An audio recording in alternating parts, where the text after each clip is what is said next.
Welcome to A Moment of Xen. Time to sit back and relax as model, actress, mentor, and supermom Xen Sams takes you on a sexy and wild ride, covering the latest in film, fashion, pop culture, cryptocurrency, fintech, cannabis, and entertainment from the millennial mom's perspective. Here's your host, Xen Sams. Hello, my beautiful friends and loyal listeners. It's always a pleasure to spend my time with you on the airwaves. Thank you for listening and interacting with me on social media. That truly makes it all worthwhile. Please make sure to follow me at Xen Sams. That's Zen with an X, not a Z. And remember that we're now on TV. Tune in at watch.kpmedia.tv and catch A Moment of Xen on the Impact Live channel Sundays at 11 a.m. Eastern. All episodes are now available on demand. We have such a great show lined up for you today. In our influencer segment brought to you by Biche Cucina, we are featuring Becca Lee, a social media influencer, makeup artist, and licensed esthetician who is beautifully birthmarked. She has a stain on her face that defines the essence of her being. We are chatting all about blue Nevus port wine stain, the vascular malformation bringing one's veins closer to the skin surface, which causes the reddish stain bruised-like look. We're going to talk about her rise to success and finding true happiness. In our Business and Buzz segment, we have our returning contributor, Kyle Wool, president of Revere Securities. And Kyle and I are chatting with Joe Pinion. Joe was designated the New York Republican Party's official challenger for Senate Majority Leader Chuck Schumer's U.S. Senate seat at the party's convention back this February. Now, Joe is the first Black man to run for U.S. Senate in New York. He is a Yonkers native and former political news commentator with Newsmax. Today, we are chatting about the New York state and local tax deduction cap. That's right, SALT, and its direct effect on New York's middle and upper class populations and why they are leaving in drones. In our Cannabis Culture segment brought to us by HighThere, we cover the latest in cannabis edutainment and some. Today, I have the pleasure of chatting with HighThere's CEO, Leo Giel, who is joined by Lee Hunt, the founder and CEO of Beast Mobile. Also joined by Chief Marketing Officer Dustin Perfetto, known by the stage name Nump, a Filipino-American hip-hop artist. We are chatting about how Beast Mobile is providing people with free cell phone service, how they are going to pay people for that very data, and how the HighThere app is at the center of it all. In our Express Beauty Buzz by Sari Katz, co-founder of Velour Medical and Advanced Cosmetic Injector, she will be delivering the latest in the beauty and injectables industry news. A nice treat. We have the Scandals segment lined up for you today, making its return this week with legal expert, co-host of Law and Crime and Court TV, Imran Ansari, partner at Idala Bertuna Commons, right here in New York City. And today we are covering the Johnny Depp Amber Heard defamation trial, reviewing some of the case's biggest reveals and bombshell moments of one of the most historically watched celebrity trials to date. Stay tuned for our influencer segment by Biche Cucina. We'll be right back with the beautifully birthmarked Becca Lee. You're listening to A Moment of Xen right here on 710 WOR, the voice of New York. We'll be right back after this. If you've missed out dining in New York City for the past year, it's time to visit the legendary Biche Cucina. Located in the heart of Midtown, Biche specializes in blending delicious Northern Italian and American cuisine with dishes such as the incredible taglione lobster, ravioli masala, ossobuco, and pappardelle al telefono, along with many other mouthwatering offerings. You deserve a great night out. Call Biche Cucina, 212-757-2600 or online at bichecucina.com. Welcome back, my beautiful friends. You're listening to A Moment of Xen right here on 710 WOR, the voice of New York. I am your host, Xen Sams. Now up in just a few minutes in our influencer segment brought to you by Biche Cucina, we are featuring Becca Lee. She's a social media influencer, a makeup artist, and a licensed esthetician. She has quite the story. Becca, for one, is beautifully birthmarked. She has a port wine stain on her face that gracefully defines her. She was born in South Korea and adopted when she was just 8 months old. She grew up in a small town in northern Minnesota with her parents and 3 older siblings who were also adopted from Korea. Now, blue Nevus port wine stain is a vascular malformation. Her veins are close to the skin surface, which causes the reddish stain on her skin. Now, blue nevus is a bluish colored birthmark that resembles bruises. And in December of 2017, Becca decided that it was time to stop hiding and start sharing her birthmarks with the world on her social media channels. And throughout the past few years, Becca has used her platforms to share her passion for all things beauty and her journey for loving the skin she's in, birthmarks and all. She's here to remind us that self-love starts when you stop comparing. Welcome to the show, Stunner. Hi. So happy to be here. You are so radiant, and I love your energy. Let's walk through how you have gotten to where you are at. So when you were 7 years old, let's really talk about how you are beautifully birthmarked. You went into a treatment with a new doctor who was operating a new laser machine, and unfortunately the settings were too high and you ended up with severe burns on your face. What did that do to you, in addition to having lived with your birthmark your entire life? I remember being in school shortly thereafter, and I still had some of those remnants of the burn left. And I just remember going into the bathroom one time, and there was another little kid in there with me, and they were just like staring at me. And I was just absolutely mortified at the time. I was so embarrassed. I was very self-conscious. And I think that kind of really is when it started, that whole journey of me being really self-conscious about my birthmark. Because I think up until that point, it wasn't really something that affected me all that much. It was just people knew I had a birthmark and it was just normal. But after that, I definitely became more self-aware of my birthmark. So, and you hide it really beautifully when you do cover it up with your makeup tactics. I mean, I see the before and afters, and you couldn't even tell you ever had a birthmark. But I love the fact that you wear it proudly. Now, you did 25 to 30 laser treatments from the time you were a baby until about 12 years old, and the treatments initially proved effective, but then by the time you were 12, you were no longer seeing a progression in the lightening of your birthmarks, and you decided to stop. What was it like for you as a teenager? For me as a teenager, I started wearing makeup when I was in 6th grade.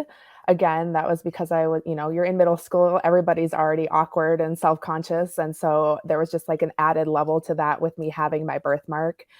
And I think all through my teenage years, I found it really difficult to fully kind of embrace those teenage years and feel comfortable in like liking boys and, doing the normal teenage stuff, because I was so self-conscious of my birthmark. And I would literally get up in the morning, like even at one of my best friend's house, I would get up at like 7 a.m. just to put on makeup before everyone else woke up, kind of thing. So it definitely hindered me in a lot of ways. And it was a big part of like how I felt about myself.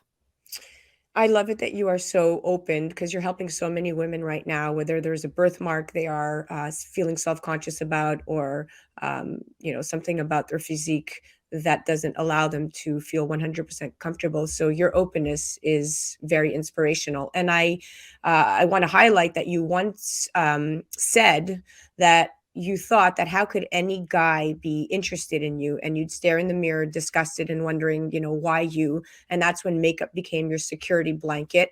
Tell me about that. Yeah, I think again, that was just part of when I grew up. I just felt like no guy would ever love me because of the way I looked. And that like at the time, that was when I looked in the mirror, all I could see was my birthmark. And to me, it was just so ugly and hideous at the time. And I just couldn't get past that. Okay, so now we're going to go to the fun stuff and the beautiful stuff of your story. You are married, happily married now. Congratulations. Thank you. And about a year ago, you joined TikTok on a whim. You didn't think it was going to really do much, and it was just something to do for fun, to share your passion, so to speak, for makeup. And within the first month, you had over 75,000 followers. And from there, things only grew quicker. And you started now to become noticed by large makeup companies such as Laura Mercier and Rare Beauty by Selena Gomez, and so much more, all because you chose to share your birthmark with the world. Tell me what projects you have lined up, and tell me how this has changed your life. I have a lot of projects coming up that I'm super excited about that I can't talk about necessarily, but just even going back to all the projects I've worked on in the past, I mean, I remember the days when it was like, I wish I could afford to buy these brands, right? Like Laura Mercier, and the high-end brands you find in Sephora. And I was part of the Sephora squad this past year, which was really, really cool opportunity, just being able to further share my birthmark and my love of beauty. It's just been such an exciting ride, and I can't believe I get to be on it. It's beautiful that you're so comfortable about who you finally are and your heritage and how your parents have really kind of helped shape you into who you are today. I think it's such a beautiful story. I see your work on social media and you're quite talented. Tell me about your career and what types of clients you focus on. So I focus on a lot of bridal clients would probably be my main bread and butter of what I get to do, but it's probably like the most fun thing, right? Because everybody's just excited and happy on their wedding day. And it's so much fun to like just make someone feel like extra beautiful on their special day. And making people feel extra beautiful, I saw in your posts, makes you feel extra beautiful. And I love that you are always living vicariously through the people's faces that you are beautifully painting. Your husband is quite your pillar, because I see on your social media, you guys, you definitely have to check her out on social media at Becca Lee Beauty. You guys are the cutest couple. How has this changed his perspective on things? I think that Dalton has always just been such an open-minded person, and just like he's just such a genuine, caring person. But for him, I think he's found it really cool to just see that I've been able to blossom into who I am. Because even in the beginning of our relationship, I was much less comfortable. I was definitely not as comfortable as I am now, being open about my birthmark. And so for him, I think it's exciting to see like this journey of self-love and like growth in where I'm at with loving myself and my birthmark. And I think it's just so beautiful that you're, when finally one feels comfortable in their own skin, right? It's the old saying, but that couldn't hold more true to your story, that you're finally at that really comfortable place. So I commend you and I take my hat off to you. And thank you so much for coming on and chatting with us. It's been an absolute pleasure. Thanks so much for having me. I've loved it. You guys have to check out Becca. She's all over the internet doing such amazing things, transforming faces. And you also have to check out her incredible feed because it's very inspirational. That was our influencer segment brought to us by Biche Cucina. Make sure you check out Becca Lee at Becca Lee Beauty. You're listening to A Moment of Zen right here on 710 WOR, the voice of New York. We'll be right back after this.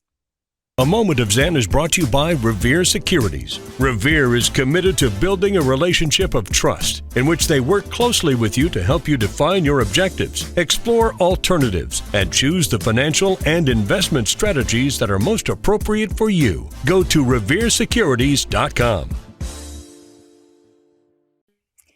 Welcome back, my beautiful friends. You're listening to A Moment of Zen right here on 710 WOR, the voice of New York. I'm your host, Zen Sams. Now, up next in our Business and Buzz segment, we have returning contributor Kyle Wool, president of Revere Securities. Now, Revere Securities is a leading emerging growth-focused broker-dealer serving many industries globally, thanks in large part to Kyle's leadership, energy, and tenacity. And today, Kyle and I are chatting with Joe Pinion. Now, Joe Pinion was designated the New York Republican Party's official challenger for Senate Majority Leader Chuck Schumer's U.S. Senate seat at the party's convention this past February. Now, Joe is the first Black man to run for U.S. Senate in New York, and he's a Yonkers native and former political news commentator with Newsmax. Now, there are just under 180 days left until the 2022 elections, and Joe is hoping to use each of those to flip a safe blue seat held by Senate Majority Leader Chuck Schumer to red. And recently, Joe took aim at Chuck, one of the nation's most powerful senators, for his inability to repeal the cap on the state and local tax deduction, otherwise known as SALT. Now, the cap had been fully deductible prior to the year 2017, and it was fiercely opposed by New Yorkers, especially those who live in high property tax areas of the state. And Chuck Schumer, who is supposed to be this very powerful man in the United States, Senate has failed to deliver those SALT deductions that make the middle class living affordable for New Yorkers. Now, the cap on SALT was one of the strategies used by President Trump to pay for tax cuts back in 2017. Here to chat some more are Joe and Kyle. Welcome to the show, superstars. Good to be here. Thanks so much for having me. Yes, thank you, Zen. Good. Nice to see you both, my friends. Okay, Joe, I'm going to start with you. Very excited to dive right in, given the current economy. Now, New York elected officials are basically scrambling to spin their disastrous population losses as something that can easily be reversed. And the truth is that New York millionaires and billionaires generate most of the city's and state's tax revenues, and rich people were willing to pay high taxes and subsidize this excess because the Big Apple was still the cultural center of the world, and because under mayors Rudy Giuliani and even Mike Bloomberg, the streets remained safe. Also, it didn't hurt that rich New Yorkers could also deduct much of their city and state tax payments from their federal levies. Now, the SALT cap has been a pain for high tax states because residents cannot deduct more than $10,000 in state and local levies on their federal returns. What is going on here, Joe? Well, look, I'll take it a step further. Yes, we do have the well-to-do that have been pulling the wagon when it comes to the tax levies that help keep New York moving. But the problem is that, to your point, when shootings go up 90%, when homicide goes up 30%, when you're dealing with the fact that we have Jewish people being beaten in Times Square. We just had another Jewish person who was struck by teenagers yesterday. Police officers being shot. Another police officer shot yesterday. People who have the means take their means and they go other places where they can feel safe, where the quality of life is enjoyable. And so what is left is a decimated middle class that now no longer has that one tool at the disposal, those SALT cap deductions that allow them to have that middle class affordable living. And so that is what we have seen all across this state. 1 million people have fled the state of New York. We lead the nation in outward migration. We lost another congressional seat. So our power in DC is waning. The influence of the middle class and the size of the middle class is falling. And the person who has accumulated power in our name, Senator Charles Ellis Schumer, he continues to climb the ranks, and we are the ones that are left to suffer while he tries to build a utopia that only exists and works on paper. Very true and very well said. And this ties directly into the markets, and Kyle is going to pipe in here. But when you have street giants beginning to open offices in places like Florida and Texas with no state income tax, and the rush for the exits continue, it's a grave, it's a grave outlook here. And census figures show that through 2019, that millionaires have been leaving New York at an alarming pace. So Kyle, I'll turn this to you. It doesn't hurt that rich New Yorkers could also deduct much of their city and state tax payments from their federal levies, like we've said, but they got a tax break by stocking away their wealth in tax-free municipal bonds. Now, there's a place where reality can't easily be spun, and that's the munis. So municipal bonds don't often follow the same set of rules as other types of debt, which rise and fall based on broad economic trends and interest rates. Municipal bonds are a tax haven, and even when rates rise and other bonds fall, rich people in high tax places like New York can often be counted on to keep buying city and state debt. But the appeal is eroding, according to stats. And the only explanation is a growing number of rich people who no longer need to seek New York munis as a tax haven because they now live in Florida. What do you say to this, and what is it doing to the current markets? Well, first of all, it's an honor to be on this show with Joe. And I think most of myself and my friends in Wall Street will help support him in his candidacy for the United States Senate. When you come love to meet you soon, Joe. Anyway, when you talk to municipal bonds, right? Municipal bonds have to be looked at in a variety of different ways. You have, in a state like Florida, you can buy municipal bonds and you'll have a national tax free, so you just don't pay federal taxes.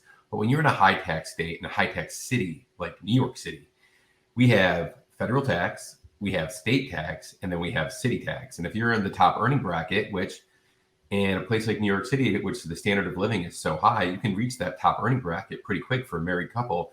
$500,000 or around that can get you to that bracket. So now you're talking about almost 12% difference between federal when you add into state and local. So traditionally, like you just said, Zen, people would buy New York City bridges and tunnels. People would buy SUNY university tax municipal bonds, where they would get a triple tax-free ability. So therefore, if you could get 5%, that would come in tax-free. But also what you're saying, when you see a lot of these hedge fund billionaires and private equity billionaires relocating down to Palm Beach, Boca Raton, Miami, and you're seeing wirehouses like my former employee Morgan Stanley and JP Morgan setting up wealth centers in Palm Beach and in Brickell and North Miami, you're starting to take these people that probably funded these bridges and tunnels in New York State universities and just giving up and moving to Florida. So I do think there is an issue on the horizon. Yeah, actually, well said. You know what? That perspective is actually very unique. And of course, it takes somebody like on yourself on the wealth management side to really give us that perspective. So thank you for that. Joe, I'm going to flip this one back to you. Now, the Bear Traps report is a research platform crunched some numbers for me and came up with the following. Yields on Florida municipal bonds have often been higher than those from New York because there was more demand for the, Empire State debt, so to speak, like Kyle just put it, and less demand for tax-free bonds in low states like Florida. That began to shift over the years, but most significantly in early February of this year, New York bond yields are higher than Florida's, just as the New York State's rich residents' tax base has significantly thinned. How do you plan on fixing this? Well, look, I think twofold. I think first and foremost, we have to be honest with the American people about how we got in this mess in the first place. When you look at the downward slope of New York, you have a regulatory environment that is monstrous, whether you're talking about people that are trying to basically capitalize on an emerging market like crypto. New York is the most hostile environment for something like crypto. If you're looking at just an environment where businesses want to come and put down roots, you don't have to look any further than Amazon with the disaster that was there, where Senator Chuck Schumer put his head in the sand, allowed a freshman member of Congress named Alexandria Ocasio-Cortez to run Amazon out of town, and the jobs that go along with it. They're banging the table talking about mandatory minimum wage, fight for 15, free college. Come to find out that Amazon is voluntarily providing to their employees much of the things that they are in the streets complaining about. And so this is what happens when you have a lack of leadership, that it goes beyond the actual legislation that is passed. It actually creates an environment that is so toxic that the job creators no longer want to be here, that the people who have been creating jobs in New York State and New York City for generations upon generations have finally decided to pick up roots, pick up stakes, and go to other places that actually want their business, actually appreciate the influx of opportunity that they provide for their local economy. So that is the first step. The next step, again, passing legislation at the federal level that, again, doesn't necessarily, not legislation, but leveraging the power of the federal purse to incentivize local municipalities to do the right thing, right? What the federal government lacks in oversight, they certainly can make up for in influence with those federal dollars. And so I always say, do not allow municipalities to be held to a lower standard than the private sector. You look at something as basic as public housing. The largest slumlord in America is not a millionaire or billionaire, as Bernie Sanders might have you believe. It's New York City public housing, $40 billion in the rears. If you or I owned public housing in New York City, you would actually be in prison. You'd be called a slumlord. 500,000 souls live there. And so issue by issue, agency by agency, we fund the despair. That despair in many ways degrades the appeal of people who want to invest in things like New York City, who want to invest in those local municipalities. So again, making sure there is accountable for the neglect that causes the despair, I think is one way to make the investment in America and in local cities and local states like New York an appealing option again for investors who are looking for a place to put their money. Yep, that you said that perfectly. And Kyle, I'm sure is eager to pipe in here, but this unfair cap, if you go back to even this SALT, this unfair cap has already placed a significant financial burden on countless hardworking middle-class families in New York and the years to come. And it's expected to cost New York taxpayers more than $100 billion. And the governor currently has argued that the 10,000 limit was a politically motivated provision by former President Donald Trump. An administration aimed at mostly Democratic-led states, right? That we this provision, so to speak. What do you say to this, Kyle and Joe? I want you to both answer that question.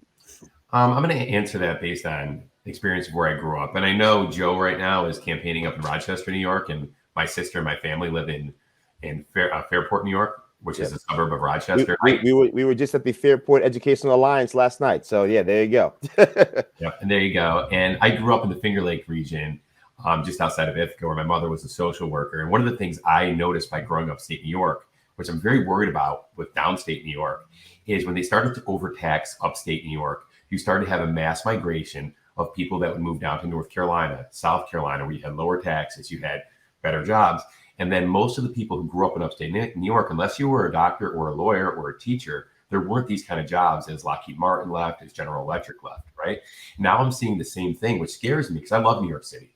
I'm seeing the same thing in here in downstate New York, where they're going after these hedge funds, these Wall Street guys that have created billions in revenue, created ancillary jobs. And like you mentioned, Amazon, I won't get into too much of how it's actually just a $4 million tax credit and you have $21 billion in investment, or $1 billion.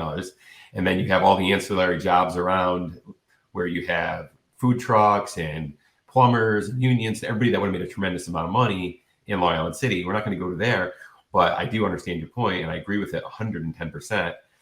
But my point is, if you start to overtax your base, you will drive people out of New York City. And then how do you fix that? And you could have a scenario like we had in the late 70s and 1980s, where the city just falls apart. And I think that would be scary, not only for us, not only for New Yorkers, but for the whole world that loves the uniqueness that is New York City. Okay, yes, exactly. Joe, we have about a minute left, but when we go back to answer this question specifically with the accusation that this provision by former President Donald Trump's administration was aimed at mostly Democratic-led states, what do you say to this? You have about a minute.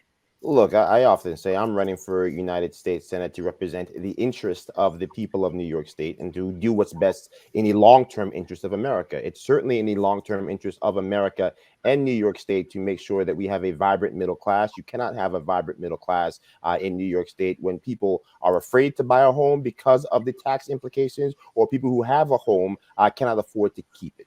So that to me is the issue. And I think even again, to my colleague's point, if you look at what's happening all across this state, look at what happened in Detroit, where the auto industry falls apart and you see the rot and despair. Look at what happened in Rochester when the Kodaks left town, in Buffalo, when you look at all the industries that left town, Syracuse, when Carrier reduces its size dramatically. That is the type of rot that leads to despair, that leads to hollowed out towns and cities all across the landscape. If you don't think it can happen in New York, you're just not paying attention. We are on the brink. We need better leadership. We need better stewardship. And that has to start right now. There you go. Well, thank you so much, both of you. Very insightful business and buzz segment. Kyle, thank you so much for coming on. Always a pleasure having you, my friend. Thank you, Zen. Joe, thank you so much for coming on. It's very, very refreshing to hear your perspective on things, and I'm sending you all the best of luck.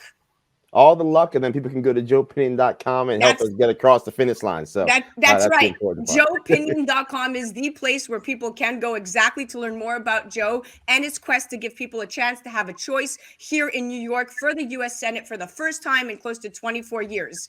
Head to joepinion.com and definitely check out Revere Securities, reveresecurities.com. That was our business and buzz segment brought to you by Revere Securities. You're listening to A Moment of Zen right here on 710 WOR, the voice of New York. We'll be right back after this.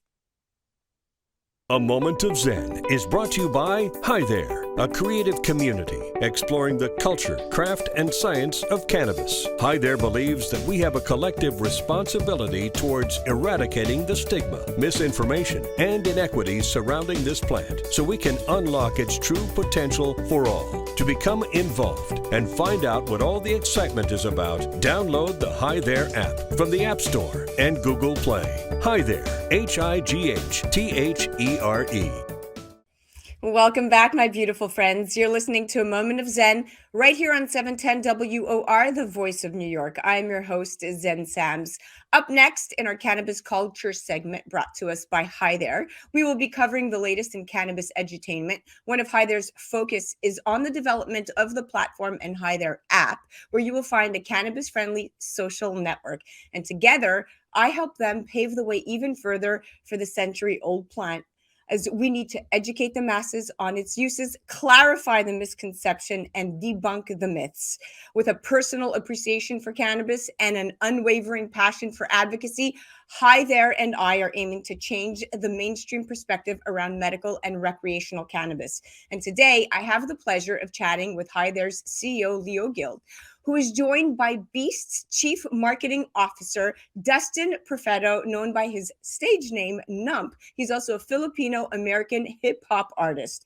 Most importantly, Beast is working on making cell phone service free, and they've been doing this for the last 5 years. According to the amount of personal data we share with companies when we use our cell phones, it is endless, and big data companies sell that for billions of dollars every year. Now, not only is Beast Mobile going to provide people with free cell phone service, they are going to pay people for that very data, positively contributing to data sovereignty for the original producers. Basically, the future of mobile is free with Beast. Now, let's chat data and the fundamentals of data sovereignty. Now, the need to disrupt technocracy and place back power to the people has never been more prevalent than now. Now, and will our data remain safer in the digital age? Those are the golden questions. Well, Beast is now paying people for that data contribution. And here, welcoming to the show now, are our two superstars, Giel and Nump. Welcome to the show, gentlemen. Hey, Zen. Hey, Nump. We're blessed. We're blessed. We are blessed. Okay, gentlemen, according to Statista, this is interesting. The current number of smartphone users in the world today hovers at around 7 billion. And this means that that's about 84% of the world's population owning a smartphone. Okay, so Leo, I'm going to start with you. Talk to me about the partnership between Beast Mobile and the HighThere platform and community.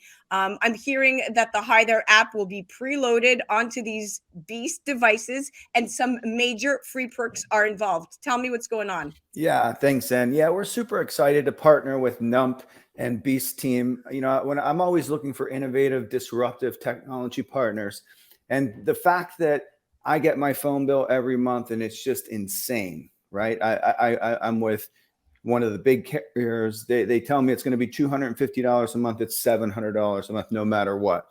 And the fact that Beast allows you to buy a phone and never pay again, I think is super disruptive. And we're looking for innovative companies to get distribution. So we want all of Beast customers to have our app. We want to bring these two great communities together. And we thought we couldn't ask for a better partner with other than the Beast team. And to have Nump and his colorful personality out there, I thought this is a win-win. Oh, for sure. And, you know, the boom in internet-enabled mobile phones, apps, and other, you know, high-tech gadgets in recent decades has led to an explosion of personal data that firms now harvest, they process, they sell it. And the Bank for International Settlements, known as BIS, there was a paper published last month said that while most countries already have some laws around data use, most individuals still are not aware of what is at stake or their rights, you know, or are not even aware of their rights over their data. So this is a big thing in terms of where we're going with this collection. Nump, welcome to the show, my friend. So nice to have you on. How you doing? Good morning. I'm doing great. Okay, let's chat about some of what's going on in the cell world. Okay, so in 2022, including both smart and feature phones, the current number of mobile phone users is, like I said, about 7 billion, which makes 92% of people in the world cell phone owners, right? And and the most important thing is Beast Mobile is giving away free phones and paying people for this data, so to speak. Please explain. Yeah, well, it's always been our theme and our idea. Like, you should never be paying a cell phone bill because of how much revenues generated through these mobile ads, billions of dollars, and the customer gets nothing back.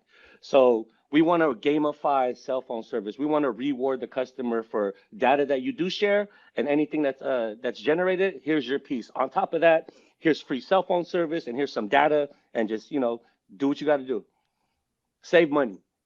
There you go. Because, you know, if you look at the United States, for example, where most big tech firms are based, still has it's still the US has no overarching consumer privacy laws. Instead, we rely on a patchwork of state and sector rules. So it is important that if you're giving away this free service, the most important thing is you're retaining the community of your users in some capacity to appeal to them the way that, and I'm going to bounce this back to Leo, that engaged community of people that Beast Mobile is now cultivating and curating this offer to is that very loyal, cannabis friendly consumer that HighThere prides itself on. Talk to me about this amazing connection, Leo.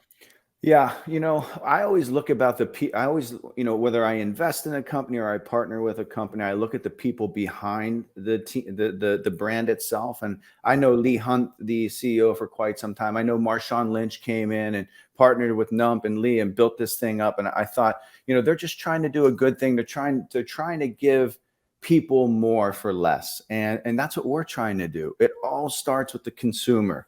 When I tell my team, think what the consumer wants first and build products for them. And the money in the business will eventually follow. And I know that sounds a little bit different than most companies think. They're always thinking about the bottom line. But I think if you focus on your customer and do right by them and earn their trust, like we believe we have done, and we haven't made all the right moves, our customers, they're forgiving, but they know we're trying for them. If they're unhappy, they let us know. We take action. And I think those two missions that we have and Beast have are a perfect partnership to create something really special. And I can't wait to get going next month. Yeah, I love it. Nump, I'm going to ask you this very specific question that totally ties into the demographic that you market to. But the new kids on the block are Generation Alpha, right? These are kids born after 2010 to predominantly millennial parents, such as myself, with much more disposable income. Following their Gen Z predecessors' footsteps, so to speak, they're already heavily immersed within the digital world and were born with screens all around them. Now, by the end of 2024, there's going to be more than 2 billion people around the world classified as Generation Alpha. And many already have access to their own technology that they use not only for entertainment, but for education and to communicate with other young people. And they're also starting to interact with social media. This generation is already aware of how critical diversity, equality, and inclusion are in the world. How important is it, in your point of view, for Beast Mobile to tap into that demographic? Very important. You got to look at the screen time. These kids and young adults are on their phone nonstop, just like we are today, and that's why I love our platform, because we're going to be rewarding people for stuff they're doing on their phone every day. So talk to me about that rewarding process. How are you gamifying and monetizing this and sending it way back to the people? Yeah, simple stuff like, say you're looking at the weather, an ad will pop up, you swipe that, boom, and then you'll see a rewards into your account, like, oh, you just made 25 cents off looking at an ad. Or you could do a survey and then you get X amount of dollars for doing a survey, or you could exchange that for either more high speed data, whatever you choose. It's up to you. I love it. That's a great description. This incentivizes the generation, especially a lot of the generations that are of the mindset that they just want to continue to monetize their time off of GameFi. Leo, this is an interesting question. You're a big data guy. So at HighThere, the marketing is geared towards a slightly older crowd, okay? Emerging developments in big data analytics like social media analytics and text analytics are expected to open up new opportunities. And besides, because social media is more effective than traditional advertising, many organizations have made it their primary source for different advertising campaigns, events, and product promotions. Talk to me about HighThere's uses and how HighThere is going to use the data and create a safe ecosystem, not only for the members, but also the businesses evolved, because I know you have Canna Growth. Sure. Yeah. So number one, we want to use data to learn about our audiences, to give them the right experience. And the first thing we're going to do is we're going to give away one cell phone every month to our users. And very much like Beast, we like to have fun. And as you know, we have a bunch of doctors that participate in our company to help educate our consumers. So we're going to kick off a series of fun games every day at 4:20. And at the end of the month, we'll give away a Beast Mobile phone, compliments of Beast Mobile. And we're really excited about that. And that's going to go on for 1 year. right? So by using that data to connect the right brand or the right friend or the right girlfriend or the right topic with our customers, that is the premise of everything that goes behind giving the consumer the best experience possible. And it all revolves around data. All of it. And when you go back, and this is actually a fitting question for Nump, who is, chief marketing officer there at Beast Mobile. But Nump, it looks like smartphones are one-upping their master's degree in location tracking with a doctorate in tracking. Did you know this? Your cannabis usage. So according to a small recent study, data from your smartphone can be used to predict if you've been smoking cannabis at up to 90% accuracy. And any potential just-in-time intervention could prove to be the catalyst for more debate over privacy violations in a social climate already running really low in the trust department. But if this latest smartphone siren can be used as a tool to work towards folks' well-being, it could create a new positive kind of buzz. But it's kind of like a catch-22. What are your thoughts on this? I think it's awesome and positive for the industry itself, because if you know what your consumer and what time or what flavor or whatever they're doing with the cannabis space when they're purchasing, it's awesome, because now with the Beast Mobile platform, we see that we could send them now ads or deals through their local dispensary or delivery is. And might I add, now we're working with HighThere, and so we are the only cell phone company that is actually doing cannabis advertising, that's allowing it. Look it up. No one else is doing it. We are the only ones that support it because it's positive, it's medicine, and we don't look at it as a bad thing. Oh, I couldn't agree more. On the sister platform to HighThere, CannaGrowth, is doing exactly that. And Leo is very, very in tune with all of that. In fact, we know exactly who the consumers are. We know their demographic. We know their location. And this is not a bad thing. This is actually contributing to the safety of the ecosystem because this data is available to us. Like, for instance, female consumers also said they use cannabis to self-medicate for diagnosed conditions, including anxiety, anorexia, attention difficulties, pancreatic cancer, and post-traumatic stress disorder. And some said they had poor success with prescribed pills or therapy and preferred use to marijuana instead. But we know that data because of the technology embedded on the HighThere platform. And so, Leo, we have about a minute and a half left. Talk to me about how important this data collection is, but how you're going to keep it safe, unlike big tech. Yeah, thank you. That is a great point. A lot of people hear data and they think someone's selling their data. It's very important to understand what we do at our company. We use your data to give you better experiences. And then what we do is we anonymize your data. Through the world's biggest company, publicly traded company, we anonymize the data, takes all the PII, private information, away from that data. And we develop models. So a model might look like a person around this age who likes to exercise in the morning, get their latte in the afternoon, and do this with their kids in the evening is more likely to maybe engage with this type of brand or this type of product.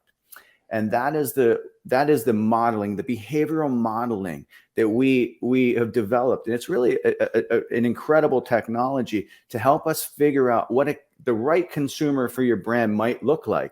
And then we test that with advertising, and we show an impression against that audience, and we watch what they do. And if they don't engage, we kill it, and we move on to the next. And we start to use big data and machine learning to deliver premium advertising and marketing at scale using those behavior models.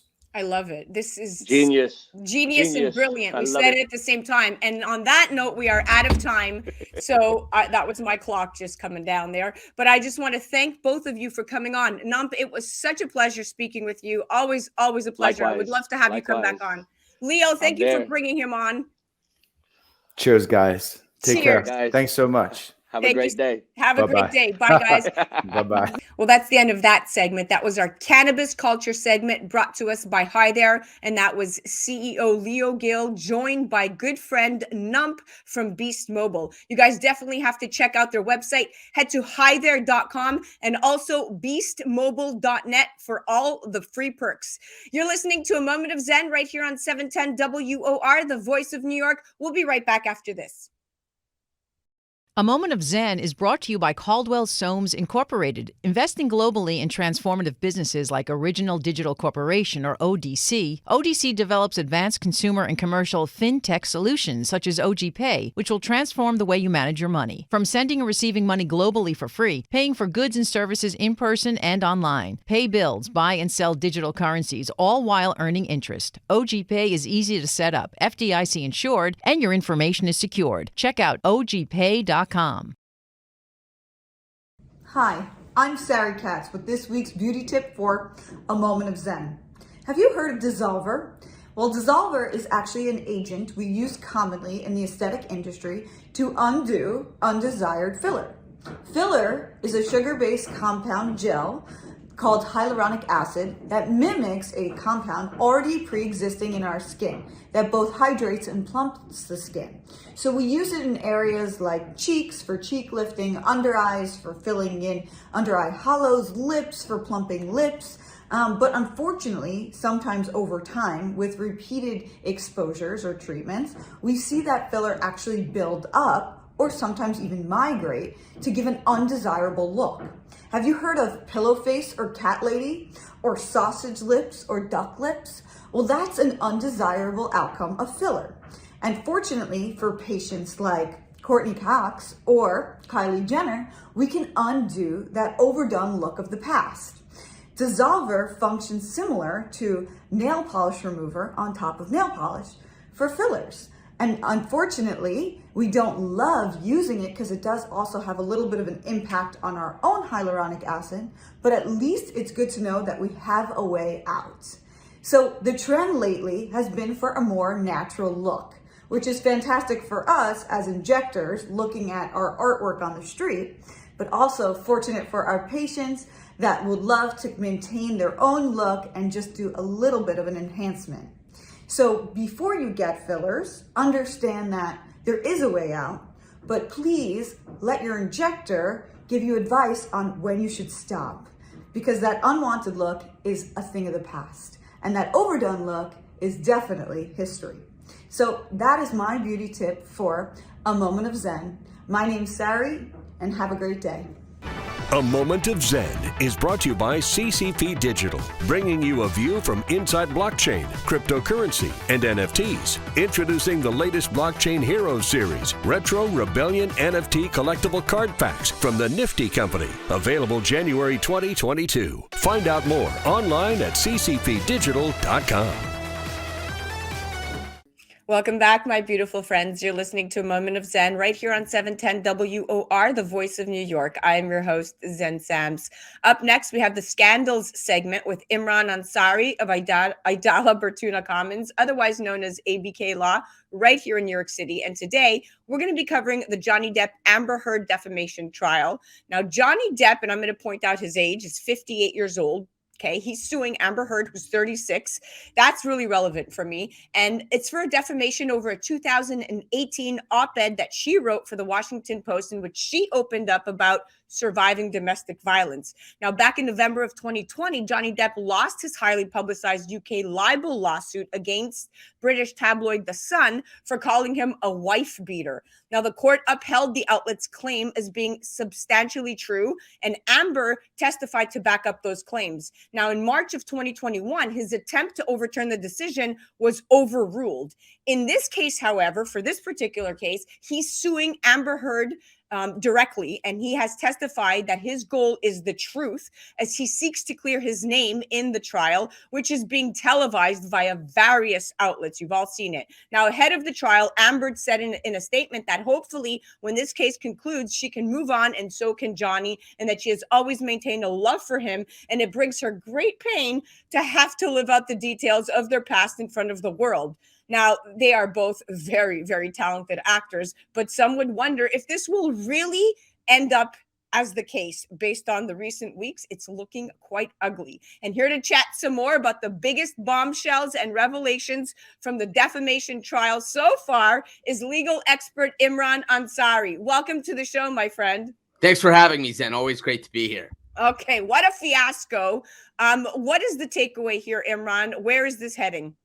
Yeah, Zen, the big takeaway is that the public really loves the Hollywood and the law. That's the big takeaway. We have been enthralled by this trial. The public has been enthralled by this trial. And it's been a while where a legal proceeding has spawned memes, social media, postings, and the like. But this trial is really captivating the public's attention. There's Team Johnny, Team Amber. But really what's important here that we don't lose sight that this is a trial. This is a trial for defamation, which is grounded in claims of domestic violence and domestic abuse. So really, even though there's this hoopla around it, Zen, there are real legal implications to this proceeding. Yeah, well, of course, and their careers, both of their careers are at stake here. You have Amber's attorney, Ben Rottenborn. He told the courtroom that Amber suffered domestic abuse, that it took on many forms, including physical, emotional, verbal, and psychological. And then he went on to add that she did suffer sexual violence at the hands of Johnny Depp. But then on the flip side, a spokesperson for Johnny Depp denied the allegation, calling it, fictitious and for the purpose of Hollywood shock value, which Amber has mastered and used to exploit in serious social movements, right? And she's doing this over and over again. What do you say to this? Yeah, no, I mean, both of these individuals are actors, right, Zen? So they're coming into that courtroom as witnesses. They're there in a court of law to testify as witnesses in that court of law. But we can't, lose fact that they're both actors. They're masters of their craft, if you will. So their testimony, in many ways, that jury is going to have to decipher whether the testimony is based on truth and it's true testimony, or if there's some embellishment or acting going on. I just came off trial myself, Zen, and when I pick a jury, I talk to that jury and I say, listen, the witnesses coming into court, they're not going to necessarily be the ones you see on Law and Order and shows like that. These are real people, not actors. But this is the opposite, Zen. We have two real talented actors in that courtroom who are testifying about very personal, salacious, and intimate details about their toxic relationship. And really, the jury is going to have to parse out what's true, what's credible when they make their decision at this trial. Yep. Agreed. And what's over exaggerated. So let's review some of the biggest bombshells that were dropped in this trial so far. So we all heard, and have been following a lot of this televised testimony, but Amber Heard testified that Johnny Depp did a cavity search on her. So the actress described, feeling so lonely after this particular incident when Johnny allegedly sexually assaulted her by conducting a cavity search, quote unquote, looking for drugs. And then when Amber's attorney, Ben, brought this up in his opening statements, along with other forms of domestic abuse she experienced, a spokesperson really jumped on this. So this has become did she make it up for Hollywood shock value, or did this actually take place? But this is a really big fabrication if it's the latter. What do you say to this? What's your opinion here? Yes, and these are bombshell allegations. Now, you had on the plaintiff's case, Johnny Depp's case, he is the plaintiff in this matter. When he testified, you saw all this public support for Johnny Depp. It was really incredible.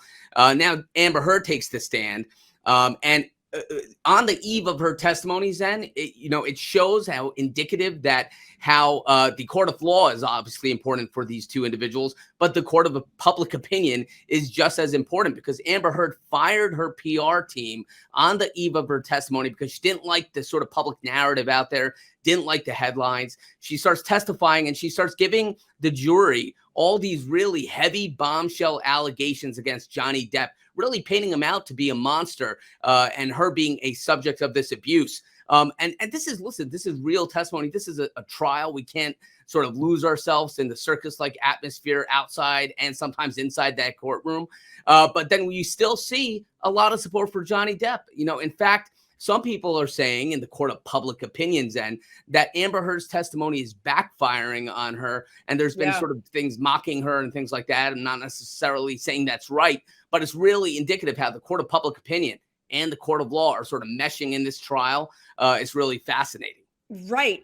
But you still have to, like you said, keep into consideration the evidence, right? So when you look at one of the other bombshell moments, right, Johnny Depp previously texted about Amber Heard's quote unquote rotting corpse. So many of Johnny and Amber's past texts have been read out loud to the jury. And one of those was an October 2016 exchange between Johnny and his longtime friend, Isaac Baruch. And when Johnny wrote, hopefully that, CUNT's rotting corpse is decomposing in the effing trunk of a Honda Civics. And during his cross-examination, Johnny did say he wasn't proud of any of the language that he used in the explicit text. Then you have other texts sent by Johnny that were brought up in court, including one about drowning and burning Amber, in which he added he will effing burn her corpse afterwards to make sure she is dead. So this frames his personality, Imran, and it could be a Johnny on Quaaludes, it could be a Johnny intoxicated, to what a lot of the references she's made. What effect will this have on the case and on his overall personality, judging his personality from a trial perspective?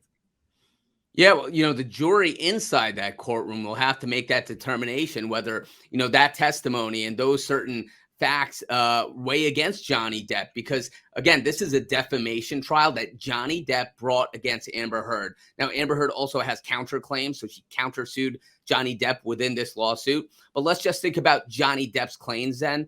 He needs to prove that Amber Heard's statement was false, essentially, and truth for Amber Heard is an absolute defense to that defamation claim. So if the jury believes that Johnny Depp was abusing Amber Heard, well, guess what? His defamation claim really sinks, and her counterclaims then may be successful. So the jury's going to have to weigh that evidence and all this evidence coming out in this courtroom. And really, Xen, it's fascinating because it's like an open book. Into this toxic relationship. You hear all the ugly details, but that jury is going to have to make that credibility determination of what's true, what's not.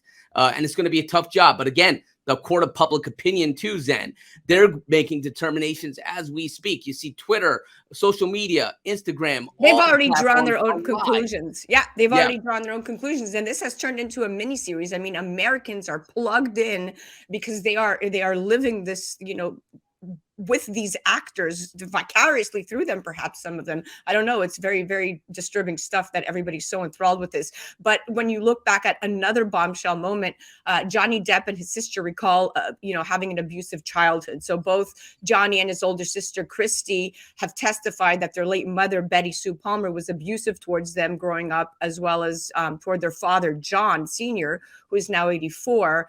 Will this play into the verdict? I mean, all of it will play into the verdict, but I found it interesting that they introduced this. Yeah. So, that's the plaintiff's team, Johnny Depp's legal team, really humanizing Johnny Depp before this jury and giving the background, the sort of foundation of why he may be a imperfect person, a flawed person. They're painting him out to be someone who, yes, may have used drugs and alcohol in order to sort of numb, and he testified about this, numb the experiences from his youth. But they are saying that this has made him the fragile person, and he was subject to abuse by Amber Heard, not vice versa. So they've made him, or tried to make him through this testimony, the more sympathetic of witnesses in that courtroom. Whether that's successful, we're going to have to wait and see with that verdict. Yeah, well, you know what? Listen, everyone is plugged in. I can't wait to have you back on. We've run out of time, but we could talk about this for another 30 minutes and not lose a moment, because there's just so much to fill. So thank you so much for coming on, Imran. It was so insightful having you on. Thanks for having me, Xen. It's always great to be on. Absolutely. Guys, you have to check out Imran Ansari. That's Imran Ansari, idalalaw.com. And that was our scandals segment. You're listening to A Moment of Xen right here on 710 WOR, the voice of New York. We'll be right back after this. A Moment of Zen is brought to you by Tempus, the next generation of the engagement economy, allowing people to make money on their data and earn cryptocurrency for the time they spend on things they already currently love to do. With Tempus, brands will have the ability to pay you directly for interacting with apps, watching videos, playing games, and more. Tempus, the time is now. Engage and earn. Well, that's a wrap, my dear friends. Remember to join me right here on 710 WOR, the voice of New York, every Saturday night from 9 to 10 p.m. Or go to 710WOR.iHeart.com/A Moment of Zen. And remember, we're now on TV. Download the KP Media TV app on Roku, Amazon Fire, Apple TV, or Android, or tune in at watch.kpmedia.tv and catch A Moment of Zen on the Impact Live channel Sundays at 11 a.m. Eastern. All episodes of A Moment of Zen are now available on demand. Thank you for listening to A Moment of Zen. It has been an absolute pleasure being your host. Thanks again to all of our sponsors that continue to make this show a success. Remember, happiness is the only thing that multiplies when you share it. We'll see you next week.